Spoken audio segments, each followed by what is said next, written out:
Hello friends, तो कैसे हैं आप लोग। तो फ्रेंड्स, आज मैं आपको बिहार के डिफरेंट एग्ज़ाम में पूछे गए प्रश्नों को कराने वाला हूं। और फ्रेंड्स, आज आपको बीपीएससी के एग्ज़ाम में और बीपीएससी टीचर के एग्ज़ाम में जो भी प्रश्न पूछे गए हैं, तो मेनली उन्हीं सभी प्रश्नों को मैं यहां पर कराने वाला हूं डिटेल डिस्कशन के साथ। तो ध्यान में रखेंगे, बीपीएससी के प्री में और बीपीएससी के टीचर में या फिर बीपीएससी सीडीपीओ वगैरह में जो भी प्रश्न पूछे गए हैं, मेनली उन्हीं सभी प्रश्नों को आज मैं यहाँ पर कराने वाला हूँ। तो चलिए हम लोग एक एक प्रश्न को यहाँ पर देख लेते हैं अपने डिटेल डिस्कशन के साथ। और सेशन को आप लोग लाइक कर दीजिएगा, शेयर कर दीजिएगा और कमेंट कर दीजिएगा अगर पसंद आए तो चलिए देख लेते हैं आज के सेशन को। और आज का सेशन बहुत ही अच्छा होने वाला है, फुल सेशन ज़रूर देखना आप लोग। पटना जिला में कितने लोकसभा सीटें हैं। तो भाई पूछ रखा है आपसे कि पटना डिस्ट्रिक्ट में कितना लोकसभा का सीट है। तो लोकसभा सीट पटना जिला में पूछ रखा है आपसे। और ये देखो, आपके टीआरई में पूछा गया ये प्रश्न है, टीआरई थर्ड में ये प्रश्न पूछा गया था आपसे। तो पटना जिला में कितना लोकसभा सीट है, 1, 3, 2 या 4। तो भाई पटना जिला में पूछ रखा है आपसे, तो पटना जिला में 2 लोकसभा सीटें याद रख लीजिएगा। अगर आपसे पूछ लेते हैं कि पटना जिला में विधानसभा सीट कितना है, पटना जिला में विधानसभा की सीट अगर पूछ ले, हो सकता है नेक्स्ट टाइम आपसे विधानसभा सीट पूछ ले पटना जिला में, तो पटना जिला में विधानसभा सीट 14 है, इसको भी ध्यान में ज़रूर रख लीजिएगा। पटना में विधानसभा सीट 14 है। अब देख लो भाई, अगर आपसे पूछ ले कि बिहार में जो है टोटल लोकसभा सीट कितना है, बिहार में टोटल लोकसभा सीट अगर पूछ ले आपसे तो 40 याद रख लेना है।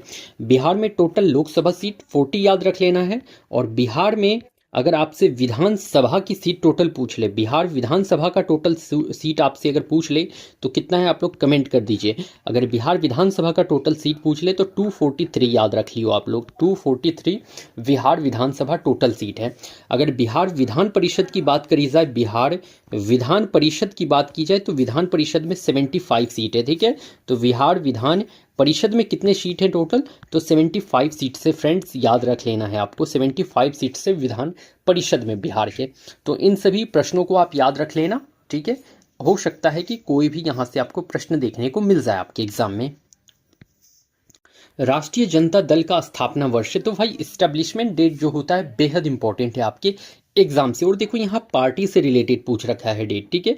तो राष्ट्रीय जनता दल की बात करी गई है, आरजेडी की बात करी गई है, तो आरजेडी राष्ट्रीय जनता दल की बात की गई है।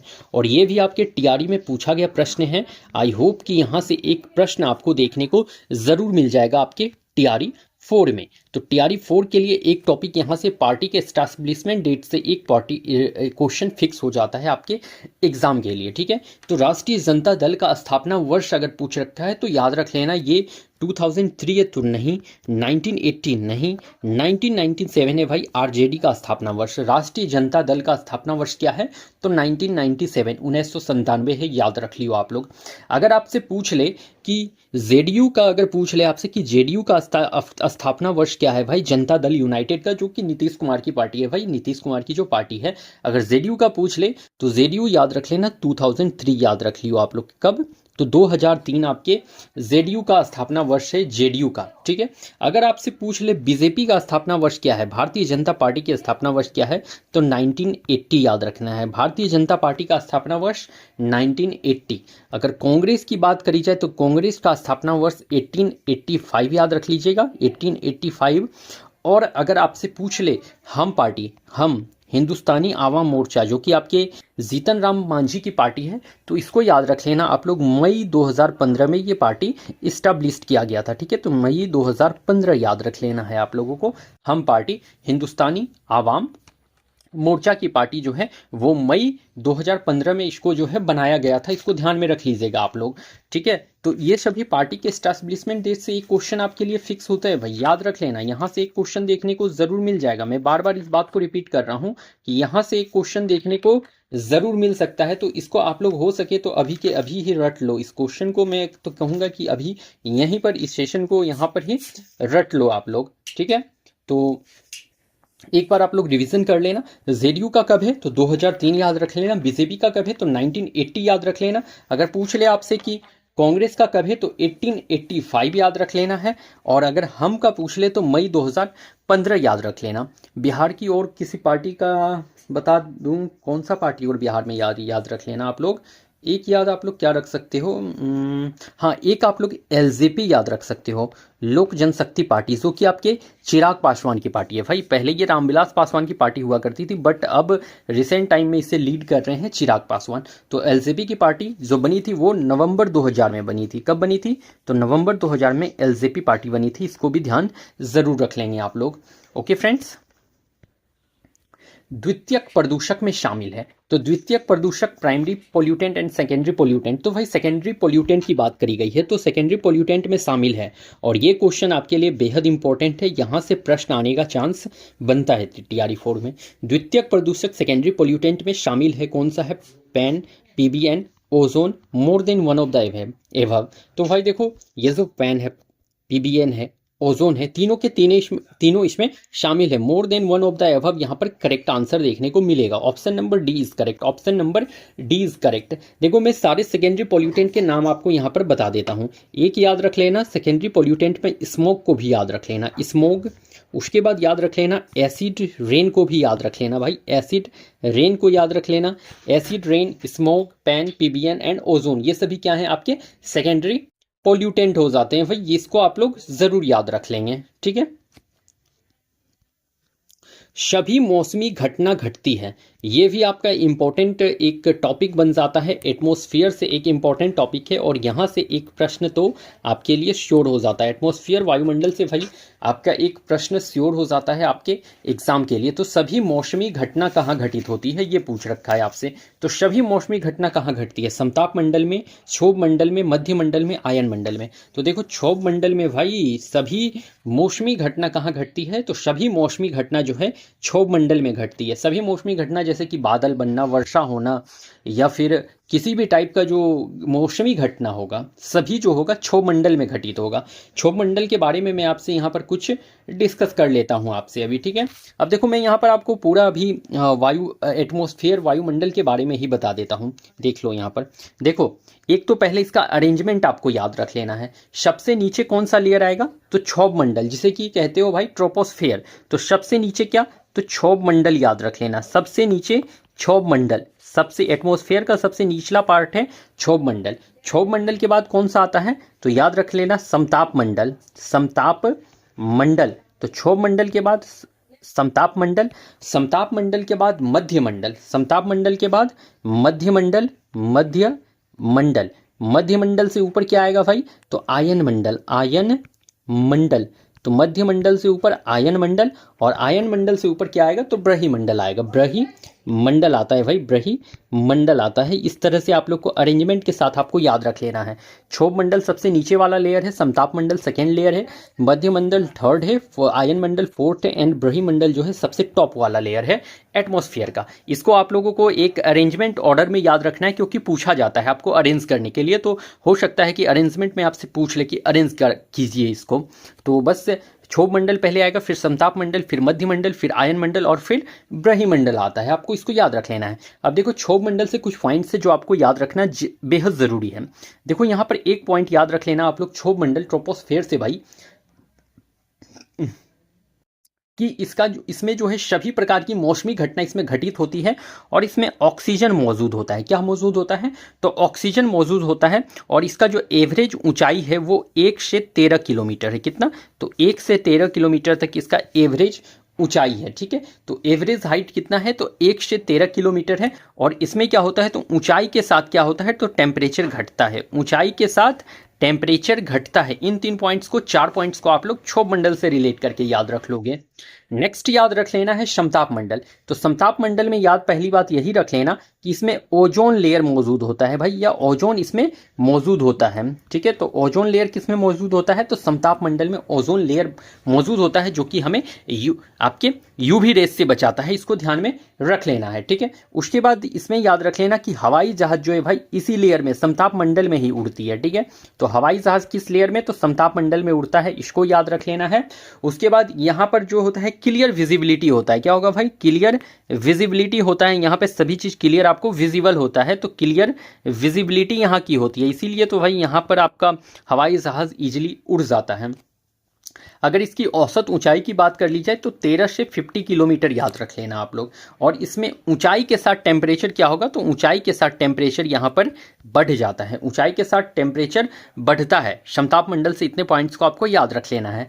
नेक्स्ट आपको याद रख लेना है मध्यमंडल के बारे में। मध्यमंडल के बारे में ये याद रख लेना कि ये सबसे ठंडी परत है, वायुमंडल की सबसे ठंडी परत है मध्यमंडल, ठीक है। तो सबसे ठंडी परत, और ये कितना डिग्री सेल्सियस तक चला जाता है, तो -100 डिग्री सेल्सियस तक इसका जो है टेम्परेचर चला जाता है, ठीक है। और इसमें याद रख लेना भाई कि मध्यमंडल में आपके उल्का पिंड जल जाते हैं, मेट्रॉइड्स जो होते हैं वो मध्यमंडल पर आने पर जल जाते हैं, ठीक है। तो उल्का पिंड जलते हैं मध्यमंडल पर, तो मेट्रॉइड्स जलते हैं भाई मध्यमंडल पे आने पर, मेसोस्फीयर पे आने पर, ठीक है। और यहाँ पर जो है ऊंचाई के साथ क्या होगा, तो ऊंचाई के साथ टेम्परेचर घट जाएगा, ऊंचाई के साथ क्या होगा, तो टेम्परेचर घट जाएगा, याद रख लेना है।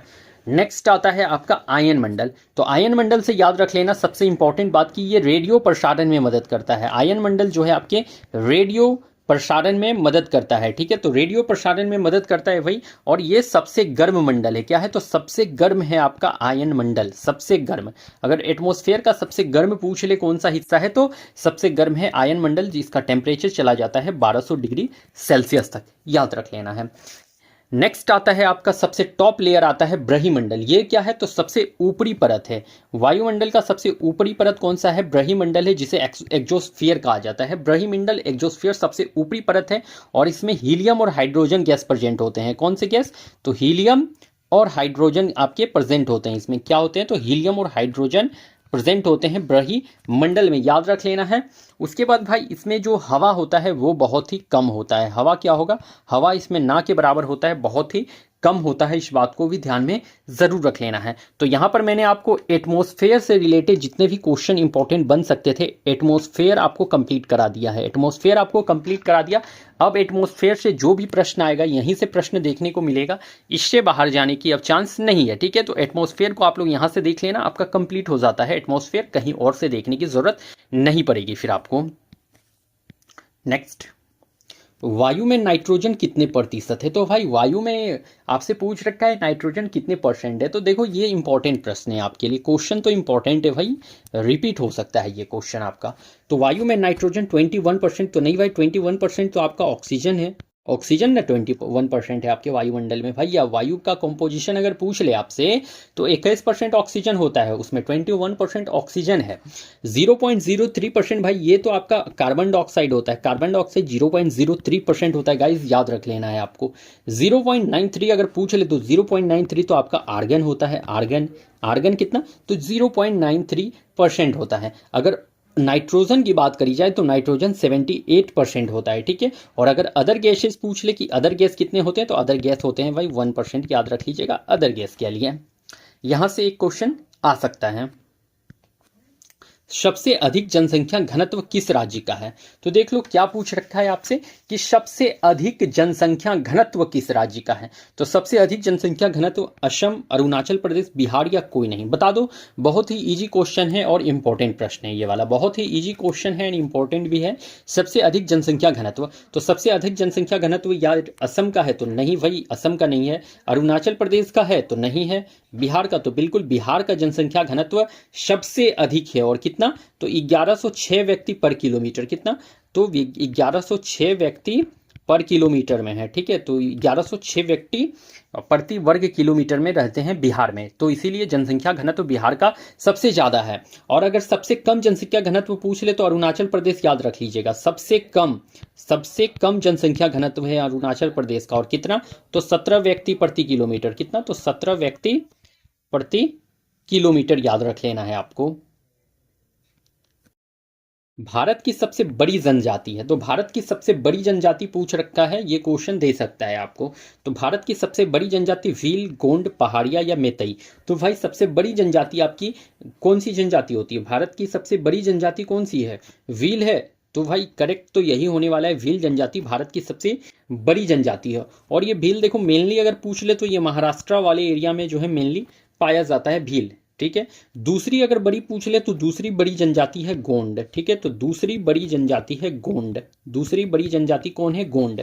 और सबसे बड़ी जनजाति भील है, मेनली ये महाराष्ट्र वाले एरिया में पाई जाती है, याद रख लीजिएगा। अखिल भारतीय व्यापार संघ की स्थापना किसने की? क्या पूछ रखा है? अखिल भारतीय व्यापार संघ, अखिल भारतीय व्यापार संघ की स्थापना किसने करी है? अखिल भारतीय व्यापार संघ की स्थापना, अखिल भारतीय व्यापार संघ की स्थापना किसने करी है? तो all India trade union corporation की स्थापना किसने करी है, ये पूछा है। एनएम जोशी, लाला लाजपत राय, एमएन रॉय, कोई भी नहीं। तो देखो अखिल भारतीय व्यापार संघ की स्थापना पूछ ले तो एनएम जोशी, स्थापना किसने करा है? एनएम जोशी। और अगर पूछ ले कि इसके पहले अध्यक्ष कौन थे, तो लाला लाजपत राय, याद रख लीजिएगा। अखिल भारतीय व्यापार संघ के पहले अध्यक्ष तो लाला लाजपत राय, और स्थापना किसने करा है? तो एनएम जोशी ने करा है अखिल भारतीय व्यापार संघ का स्थापना। ठीक है, अखिल भारतीय व्यापार संघ का स्थापना किसने करा है? तो एनएम जोशी ने करा है। अगर अध्यक्ष पूछा जाए तो लाला लाजपत राय के साथ आप लोग चले जाएंगे। ठीक है, तो लाला लाजपत राय के साथ चले जाएंगे आप लोग। फिर 1857 की क्रांति कहाँ से शुरू हुई? One of the most important topic है भाई। यहाँ से तो एक क्वेश्चन आपके लिए फिक्स है टीआरई में। अगर यहाँ से प्रश्न नहीं आया तो फिर आपकी बीपीएससी का पेपर ही इनकम्प्लीट रह जाता है। तो यहाँ से एक प्रश्न श्योर रहेगा आपके एग्जाम के लिए, तो इसको ध्यान से देख लेना। 1857 की क्रांति को यहाँ पर मैं टोटल ही बताने की कोशिश करता हूँ अभी आपको। 1857 की क्रांति कहाँ से शुरू हुई? शुरू कहाँ से हुई है? कानपुर, लखनऊ नहीं, मेरठ। तो बिल्कुल 1857 की क्रांति कहां से शुरू हुई है भाई? तो मेरठ से शुरू हुई है। कहां से?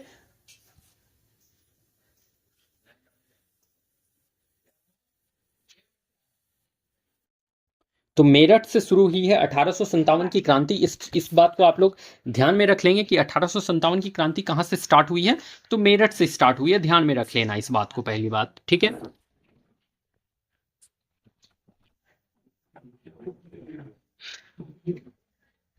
1857 की क्रांति शुरू कब हुई, ये अब पूछा जा सकता है। तो देखो 1857 की क्रांति जो स्टार्ट हुई थी वो 10 मई 1857 को जो है 1857 का क्रांति स्टार्ट हुआ।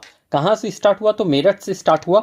किसने स्टार्ट करा था? तो भाई 20वीं नेटिव इन्फेंट्री ने स्टार्ट किया था। किसने स्टार्ट किया था? 20वीं नेटिव इन्फेंट्री के द्वारा किया गया था। 20वीं नेटिव इन्फेंट्री के जवान के द्वारा। ठीक है, तो 20वीं नेटिव इन्फेंट्री के जवान के द्वारा जो है 10 मई 1857 को इसकी क्रांति शुरू की गई थी। पहली बात ये याद रख लियो आप लोग। ठीक है, आपसे ये भी पूछा जा सकता है कि 1857 की क्रांति किस नेटिव इन्फेंट्री के द्वारा शुरू की गई? तो 20वीं नेटिव इन्फेंट्री के द्वारा शुरू की गई थी। याद रखना है इस बात को। अब आपको ये याद रख लेना है भाई कि ये मेनली हुआ क्यों था, इसका तात्कालिक कारण क्या था। तो तात्कालिक कारण आप लोग याद क्या रखोगे? इसका तात्कालिक कारण था चर्बी वाला कारतूस का यूज। क्या था? चर्बी वाला कारतूस का यूज, कारतूस का प्रयोग। तो चर्बी वाला कारतूस का प्रयोग इसका तात्कालिक कारण या मेन कारण इसका यही था। मेन रीजन अगर आपसे पूछ ले कि 1857 की क्रांति का तात्कालिक कारण क्या था, यह प्रश्न पूछा जाता है, तो याद रख लेना चर्बी वाला कारतूस का प्रयोग इसका तात्कालिक कारण बना था। और इसी के वजह से जो है 1857 की क्रांति स्टार्ट हुई थी। और ये 1857 की क्रांति जब स्टार्ट हुई थी, इस समय जो है इंग्लैंड के प्रधानमंत्री कौन थे? इंग्लैंड के प्रधानमंत्री। 1857 की क्रांति स्टार्ट होने समय इंग्लैंड के प्राइम मिनिस्टर कौन थे? तो याद रख लेना पाम ऑस्टिन थे। कौन थे? तो पाम ऑस्टिन आपको याद रख लेना है। पाम ऑस्टिन याद रख लीजिएगा। ठीक है, अगर आपसे पूछ ले 1857 की क्रांति के समय जो है वायसराय कौन थे? वायसराय अगर पूछ ले भाई तो वायसराय कौन थे बता दो आप लोग। 1857 की क्रांति के समय वायसराय कौन थे? तो वायसराय याद रख लेना लॉर्ड कैनिंग हो जाते हैं। लॉर्ड कैनिंग के समय 1857 की क्रांति स्टार्ट हुई थी। लॉर्ड कैनिंग हो जाते हैं 1857 की क्रांति के समय वायसराय। नेक्स्ट आप लोग क्या याद रख लोगे? अगर आपसे पूछा जाए कि 1857 की क्रांति का नेतृत्व लखनऊ से किसने? नेतृत्व, देखो नेतृत्वकर्ता के बारे में मैं यहां से बता देता हूं क्योंकि इससे प्रश्न देखने को मिल जाता है नेतृत्वकर्ता से कि कौन कहां से नेतृत्व करा है, किसने। तो अगर आपसे पूछ ले कि लखनऊ से 1857 की क्रांति का नेतृत्व किसने करा है, तो लखनऊ से याद रख लेना बेगम हजरत महल। किसने? तो बेगम हजरत महल। ठीक है, तो बेगम हजरत महल ने लखनऊ से क्रांति का नेतृत्व करा था, बेगम हजरत महल ने। और इसे बेगम ऑफ अवध भी कहा जाता है। कानपुर से अगर पूछ ले कि कानपुर से किसने नेतृत्व किया, तो कानपुर से याद रख लेना नाना साहब ने नेतृत्व किया था। नाना साहब ने नेतृत्व किया था। नाना साहब ने नेतृत्व किया था। और इन्हें जो है धोंधू पंत के नाम से भी जाना जाता है। नाना साहब को धोंधू पंत के नाम से भी जाना जाता है। ध्यान रख लीजिएगा, नाना साहब को धोंधू पंत के नाम से भी जाना जाता है भाई। धोंधू पंत याद रख लेना है आपको।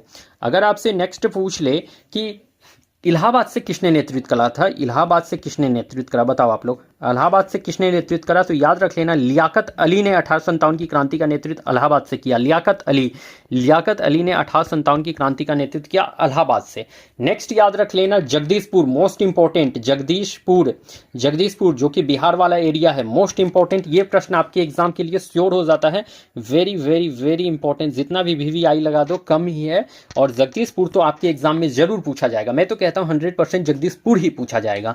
तो जगदीशपुर से किसने नेतृत्व किया? तो कुंवर सिंह ने नेतृत्व किया। बाबू कुंवर सिंह ने जगदीशपुर से नेतृत्व किया था, बाबू कुंवर सिंह ने। और कुंवर सिंह के बारे में मैं किसी दिन पूरा डिटेल आपको बता दूंगा कुंवर सिंह के बारे में, क्योंकि कुंवर सिंह से एक प्रश्न पूछा जाता है आपके एग्जाम में। तो पहले भी मैंने बता रखा है कुंवर सिंह के बारे में बहुत डिटेल, और किसी दिन फिर एक दिन आपको कुंवर सिंह के बारे में भी डिटेल बता दूंगा।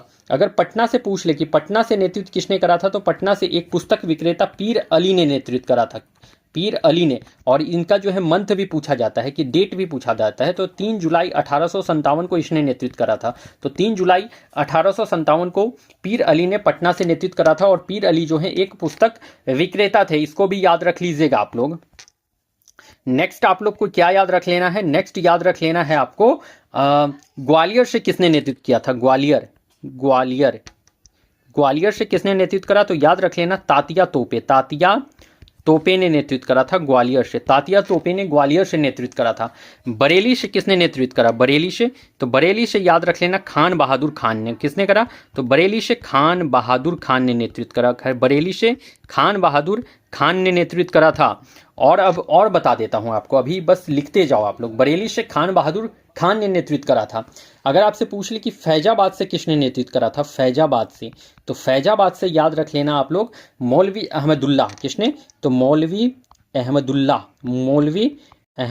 ने नेतृत्व करा था।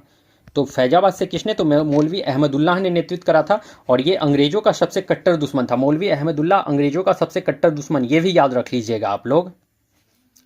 तो आपके 1857 की क्रांति से रिलेटेड जितने भी प्रश्न बन सकते थे अप्रॉक्स मैंने यहाँ पर कराए हैं, और इन्हीं सभी में से आपको प्रश्न देखने को भी मिलेगा। तो जितने कराए हैं उतने को अच्छे से कर लीजिए, इसी में से कोई एक प्रश्न आपको देखने को मिल जाएगा।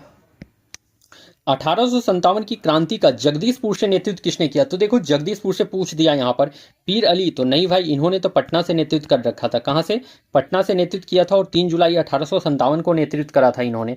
नेक्स्ट याद रख लीजिएगा आप लोग, तात्या तोपे। तो तात्या तोपे नहीं भाई, इन्होंने तो ग्वालियर से नेतृत्व, कहाँ से? तो ग्वालियर से नेतृत्व करा था, ग्वालियर से। ठीक है।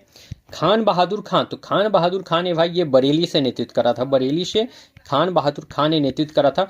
कुंवर सिंह ने, वीर कुंवर सिंह ने जो है जगदीशपुर से नेतृत्व करा था। और ये प्रश्न इंपॉर्टेंट है आपके लिए, ये क्वेश्चन पूछा जाएगा। अगर कुंवर सिंह का जन्म पूछ ले कब हुआ था, तो 1777 में कुंवर सिंह का जन्म हुआ था। और इनका डेथ कब हुआ था? तो 1858 में इनका डेथ हुआ था। कांग्रेस के गठन के समय वायसराय कौन थे? तो कांग्रेस के गठन के समय वायसराय अगर पूछ ले तो कैनिंग तो नहीं भाई, डलहौजी नहीं, डफरिन। कांग्रेस के गठन के समय वायसराय कौन थे? तो डफरिन थे कांग्रेस के गठन के समय वायसराय। और डफरिन ने है ये स्टेटमेंट कहा था कि कांग्रेस जो है अल्पसंख्यक जनता का प्रतिनिधित्व करती है। ये डफरिन का स्टेटमेंट था, इसको भी याद रखेंगे। कांग्रेस अल्पसंख्यक जनता का प्रतिनिधित्व करती है, ये डफरिन ने कहा था, इसको भी याद रख लेना, स्टेटमेंट वाले क्वेश्चन में पूछा जा सकता है। कैनिंग से याद रख लीजिएगा, विधवा पुनर्विवाह लागू करा था इसने। विधवा पुनर्विवाह कानून लागू किसने किया है? तो कैनिंग ने। विधवा पुनर्विवाह लागू किया इन्होंने, विधवा पुनर्विवाह लागू किया कब? 1856 में। 1856 में विधवा पुनर्विवाह लागू किया लॉर्ड कैनिंग ने। डलहौजी से याद रख लेना भाई, इन्हीं के टाइम पर पहली रेल चली। क्या हुआ? तो पहली रेल चली, फर्स्ट रेल चली डलहौजी के कार्यकाल में। और ये रेल कब चला था? तो 16 अप्रैल 1853 को, 16 अप्रैल 1853 को मुंबई से थाने तक चला। कहां से कहां तक? तो मुंबई से थाने तक, मुंबई से थाने तक याद रख लीजिएगा। तो मुंबई से थाने तक जो है ये रेल चला था 16 अप्रैल 1853 को, और डलहौजी के टाइम पर चला था फर्स्ट रेल, याद रख लेना है आपको। डलहौजी ने भाई एक हड़प नीति इन्होंने स्टार्ट करी थी, हड़प नीति किसने स्टार्ट किया था? तो लॉर्ड डलहौजी ने हड़प नीति स्टार्ट करा था, हड़प नीति। और इस नीति के तहत, हड़प नीति को डॉक्ट्रिन ऑफ लैप्स भी कहा जाता है। और इस नीति को तहत सबसे पहले इसने सतारा को हड़पा था। सतारा कहाँ? तो महाराष्ट्र में, महाराष्ट्र के सतारा को हड़पा था हड़प नीति के तहत सबसे पहले डलहौजी ने। ठीक है। और ये हड़प नीति को डॉक्ट्रिन ऑफ लैप्स भी कहा जाता है। मेयो के टाइम पर याद रख लेना भाई, तो मेयो के टाइम पर जो है फर्स्ट सेंसस या फिर फर्स्ट जनगणना जो हुई है ये लॉर्ड मेयो के टाइम पर हुई थी, जो कंप्लीट नहीं हो पाई थी, ठीक है। और इसके बाद जो है लॉर्ड रिपन के टाइम पर जो है ये कंप्लीट जनगणना हुआ था या नियमित जनगणना हुआ था, नियमित जनगणना हुआ था 1800 जनगणना हुआ था 1882 में, ठीक है। तो याद रख लीजिएगा आप लोग, नियमित जनगणना लॉर्ड रिपन के टाइम पर 1882 में हुआ था, 82, हाँ 82 याद रख लीजिएगा। फूलों का अध्ययन कहलाता है, तो फूलों का अध्ययन पोमोलॉजी, तो पोमोलॉजी भाई ये तो पोमोलॉजी फूलों का अध्ययन कहलाता है, तो नहीं भाई, पोमोलॉजी जो है ये फलों का अध्ययन है। पोमोलॉजी क्या है, तो फलों का अध्ययन है पोमोलॉजी, फल का अध्ययन है पोमोलॉजी। पोमोलॉजी किसका अध्ययन है, तो फल का अध्ययन, याद रखिएगा पोमोलॉजी है फल का अध्ययन। फूलों का अध्ययन पूछा है तो एंथोलॉजी याद रख लेना है, फूलों का अध्ययन क्या होगा, तो एंथोलॉजी होगा फूलों का अध्ययन। फूलों का अध्ययन क्या होगा, तो एंथोलॉजी होगा, इसको भी जरूर ध्यान में रख लेना है आपसे। सिल्वी कल्चर क्या होता है, तो वनों का अध्ययन होता है, सिल्वी कल्चर वनों का अध्ययन, वनों का अध्ययन सिल्वी कल्चर होता है। साइटोलॉजी अगर पूछ ले तो स्टडी ऑफ सेल को साइटोलॉजी कहा जाता है, सेलों का अध्ययन, स्टडी ऑफ सेल क्या होता है, तो साइटोलॉजी होता है, ठीक है। सेरी कल्चर यहाँ पूछ रखा है आपसे, सेरी कल्चर, तो सेरी कल्चर भाई, तो सेरी कल्चर तो रेशम के कीटों का अध्ययन होता है, रेशम कीट का अध्ययन, तो रेशम पालन या रेशम कीट का अध्ययन क्या होता है, तो सेरी कल्चर कहा जाता है। जंग का रासायनिक सूत्र होता है, तो भाई इंपॉर्टेंट है ये रासायनिक सूत्र, जो केमिकल फॉर्मूला होते हैं ये इंपॉर्टेंट हो जाते हैं। जंग जिसे रस्ट भी कहा जाता है, तो रस्ट का रासायनिक सूत्र Fe2O3XS2O, बिल्कुल यही करेक्ट होने वाला है। जंग का रासायनिक सूत्र CaO याद रख लीजिएगा, क्विक लाइम का रासायनिक सूत्र है, क्विक लाइम। क्विक लाइम का रासायनिक सूत्र क्या है, तो CaO, CaOCl2 है आपके ब्लीचिंग पाउडर का, ब्लीचिंग पाउडर का केमिकल फॉर्मूला है CaOCl2 ब्लीचिंग पाउडर का, ठीक है। और NaCl आपके साधारण नमक का फॉर्मूला है, किसका है, तो साधारण नमक का फॉर्मूला है NaCl, सोडियम क्लोराइड, ठीक है।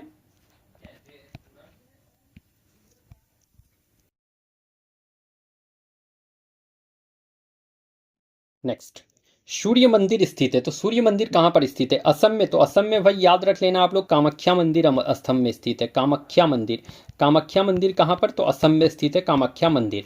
उज्जैन, सूर्य मंदिर उज्जैन में नहीं भाई, महाकालेश्वर मंदिर उज्जैन में है, महाकालेश्वर मंदिर उज्जैन में है। सूर्य मंदिर कहाँ, तो कोणार्क में स्थित है सूर्य मंदिर। और पुरी, आपके यहाँ पर पुरी में भाई जगन्नाथ मंदिर याद रख लेना, जगन्नाथ मंदिर कहाँ, तो जगन्नाथ मंदिर जो है आपके पुरी में स्थित है। अगर आपसे पूछ ले कि मीनाक्षी मंदिर कहाँ है, मीनाक्षी मंदिर, तो मीनाक्षी मंदिर याद रख लीजिएगा मदुरै, मदुरै।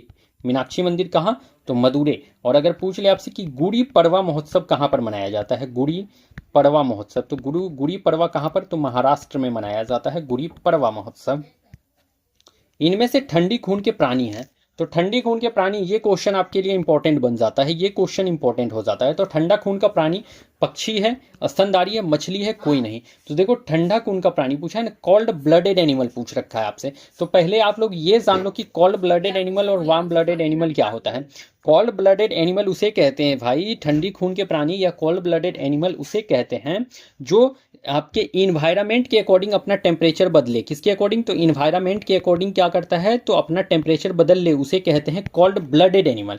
और अगर वही वार्म ब्लडेड एनिमल पूछ लेता कि गर्म खून का प्राणी, तो इन्वायरमेंट के अकॉर्डिंग ये अपना जो है टेम्परेचर नहीं बदलते हैं, इन्वायरमेंट के अकॉर्डिंग अपना टेम्परेचर नहीं बदलते हैं, उसे कहते हैं warm blooded animal. Warm blooded animal में क्या आते हैं, तो जितने भी पक्षी आ जाएंगे, सभी के सभी जितने भी बर्ड्स होते हैं भाई, ये सभी के सभी वार्म ब्लडेड एनिमल होते हैं।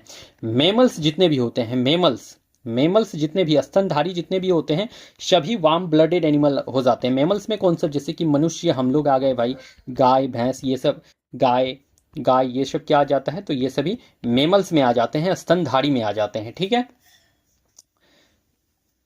आपसे यहाँ क्या पूछा है, ठंडी खून के प्राणी है, तो ठंडा खून का प्राणी अगर पूछ लिया है तो पक्षी जो है ठंडा खून का प्राणी है, तो नहीं भाई, ये तो गर्म खून का प्राणी है। स्तनधारी मेमल्स तो गर्म खून का प्राणी है, लेकिन मछली जो है ये ठंडा खून का प्राणी है, मछली ठंडा खून का प्राणी है। और इसके पास कितने, तो 2 चेंबर के हार्ट होते हैं, 2 चेंबर्ड हार्ट होते हैं, ठीक है। तो 2 चेंबर हार्ट होते हैं, इसको भी याद रख लीजिएगा। अब देखो ठंडी खून के प्राणी वाले को मैं यहाँ पर आपको बता देता हूँ, जितने भी एम्फीवियंस होंगे, जितने भी एम्फीवियंस होंगे सभी कोल्ड ब्लडेड एनिमल होंगे। जितने भी रेप्टाइल्स होंगे, रेप्टाइल्स सभी कोल्ड ब्लडेड एनिमल होंगे। सिंपल से एक तरीका से और याद रख सकते हो कि जो एम्फीवियंस और रेप्टाइल जितने भी 3 चैम्बर हार्ट वाले होते हैं, 3 चैम्बर हार्ट वाले होते हैं, सभी के सभी क्या होते हैं, आपके कोल्ड ब्लडेड एनिमल होते हैं। और एक मछली जो कि 2 चैम्बर का हार्ट जिसका होता है वो भी आपका जो होता है कोल्ड ब्लडेड एनिमल होता है। तो इससे आप लोग याद रख सकते हो, ठीक है। इलेक्ट्रॉन की खोज किसने की? तो इलेक्ट्रॉन की खोज किसने की? गोल्डस्टीन। तो गोल्डस्टीन ने भाई, इन्होंने तो प्रोटॉन की खोज करी थी, प्रोटॉन की खोज करी थी। प्रोटॉन की खोज किसने करी है? तो गोल्डस्टीन ने। और प्रोटॉन कैसा चार्ज है? तो पॉजिटिव चार्ज है, पॉजिटिव चार्ज है प्रोटॉन, याद रखिएगा। प्रोटॉन पॉजिटिव चार्ज है, गोल्डस्टीन ने खोज करी है। रदरफोर्ड, तो रदरफोर्ड ने तो भाई इन्होंने न्यूक्लियस की खोज करी थी। किसका? तो न्यूक्लियस का खोज करा था रदरफोर्ड ने। चेडविक ने तो भाई न्यूट्रॉन का खोज करा था। न्यूट्रॉन का खोज किसने करा है? तो चेडविक ने करा है न्यूट्रॉन का खोज। और ये कैसा चार्ज है? तो न्यूट्रल है। कैसा है? तो न्यूट्रल है, याद रख लीजिएगा, न्यूट्रल है। अगर इलेक्ट्रॉन की खोज पूछ ले तो जे थॉमसन ने करा था इलेक्ट्रॉन का खोज। और ये कैसा चार्ज है? तो नेगेटिव चार्ज है, नेगेटिव चार्ज है इलेक्ट्रॉन। जे थॉमसन ने इसका खोज करा था। अनुवांशिकी की इकाई है, तो अनुवांशिकी का यूनिट पूछ रखा है आपसे कि अनुवांशिकी का इकाई क्या है। तो देखो जीन, तो बिल्कुल करेक्ट है। अनुवांशिकी का इकाई जो है जीन है। और जीन शब्द किसने दिया था? तो जॉनसन ने दिया था। जीन शब्द जॉनसन ने दिया था, जीन शब्द दिया था, याद रख लीजिएगा आप लोग। कोशिका का अनुवांशिक पदार्थ है, तो कोशिका का अनुवांशिक पदार्थ पूछ रखा है आपसे। कोशिका का अनुवांशिक पदार्थ है जीन, डीएनए, गुणसूत्र, एक से अधिक। तो देखो कोशिका का अनुवांशिक पदार्थ भाई जीन होता है? तो नहीं, डीएनए होता है। कोशिका का अनुवांशिक पदार्थ क्या होता है? डीएनए। डीएनए होता है कोशिका का अनुवांशिक पदार्थ, याद रख लीजिएगा आप लोग। गाड़ी के हेडलाइट में किस दर्पण का उपयोग होता है? तो गाड़ी के हेडलाइट में उत्तल, अवतल, समतल, एक से अधिक। तो गाड़ी के हेडलाइट में पूछ ले तो अवतल लेंस का उपयोग करा जाता है, अवतल लेंस का। और साथ में एक याद रख लेना, अगर दाढ़ी बढ़ाने वाले जो आप लोग बियर्ड अपनी बनाते हो यार, तो दाढ़ी बनाने वाले शीशे, दाढ़ी बनाने वाला कौन सा शीशा होता है? तो वो भी अवतल दर्पण होता है। इसको भी जरूर ध्यान में आप लोग रख ही लेंगे, ठीक है। तो दाढ़ी बढ़ाने वाला जो शीशा होता है वो भी एक अवतल दर्पण ही होता है, ठीक है। इसको भी ध्यान में रखिएगा आप लोग। रेगिस्तान में पाई जाने वाली जंतु कहलाते हैं, तो रेगिस्तान में पाई जाने वाला जंतु जो कहलाता है वो, ये देखो इंपॉर्टेंट है आपके एग्जाम के लिए, इंपॉर्टेंट हो जाता है ये आपके एग्जाम के व्यू से, ठीक ना। तो इंपॉर्टेंट है ये प्रश्न, ये क्वेश्चन पूछा जा सकता है। तो रेगिस्तान में पाए जाने वाला जंतु पूछ रखा है आपसे कि जंतु, तो डेजर्टिकोलस, तो बिल्कुल यही करेक्ट है। डेजर्टिकोलस जो है रेगिस्तान में पाए जाने वाला जंतु कहलाता है। अगर जेरोफाइट्स पूछ ले तो रेगिस्तान के इलाके में पाए जाने वाला पौधा है, ये प्लांट है। तो रेगिस्तान के इलाके में पाए जाने वाला पौधा अगर पूछ ले तो जेरोफाइट्स उसे कहते हैं। और जो जंतु रेगिस्तान में पाया जाता है उसे डेजर्टिकोलस कहा जाता है, याद रख लीजिएगा। सूर्य और तारा का प्रकाश होता है, तो नाभिक के विखंडन की वजह से। क्या पूछ रखा है कि सूर्य और तारा जो प्रकाशित होता है भाई वो किसकी वजह से होता है, ये आपसे यहाँ पर पूछ रखा है। तो सूर्य और तारा का प्रकाश जो है नाभिक के शल्यन की वजह से होता है, नाभिक के शल्यन की वजह से, ना कि नाभिक के विखंडन की वजह से। तो नाभिक के शल्यन की वजह से, न्यूक्लियर फ्यूजन की वजह से जो है सूर्य और तारा का प्रकाश होता है। आवर्त सारणी में कितने तत्व हैं? तो याद रख लेना 118 एलिमेंट है। नॉन एलिमेंट कितना है? तो 118 नॉन एलिमेंट है पीरियोडिक टेबल में, ठीक है। पीरियड कितने हैं? अगर आपसे पूछ ले कि पीरियोडिक टेबल में पीरियड कितने हैं भाई, तो पीरियड आपके 7 हो जाते हैं, 7 पीरियड हो जाते हैं, याद रख लीजिएगा, ठीक है। अगर ग्रुप पूछ ले, ग्रुप, तो 18 ग्रुप हो जाते हैं, ये भी याद रख लीजिएगा, ठीक है। मैं आपको यहाँ पर बता देता हूँ, अगर आपसे पूछ ले कि फर्स्ट ग्रुप को किस नाम से जाना जाता है, आपके पीरियोडिक टेबल का फर्स्ट ग्रुप को किस नाम से जानते हैं? तो अल्कली मेटल के नाम से जानते हैं। क्या? तो अल्कली मेटल, अल्कली मेटल के नाम से जानते हैं, जिसे क्षारीय धातु कहते हो। अगर सेकेंड ग्रुप पूछ ले तो सेकेंड ग्रुप को क्षारीय पृथ्वी धातु, अल्कलाइन अर्थ मेटल के नाम से जानते हैं।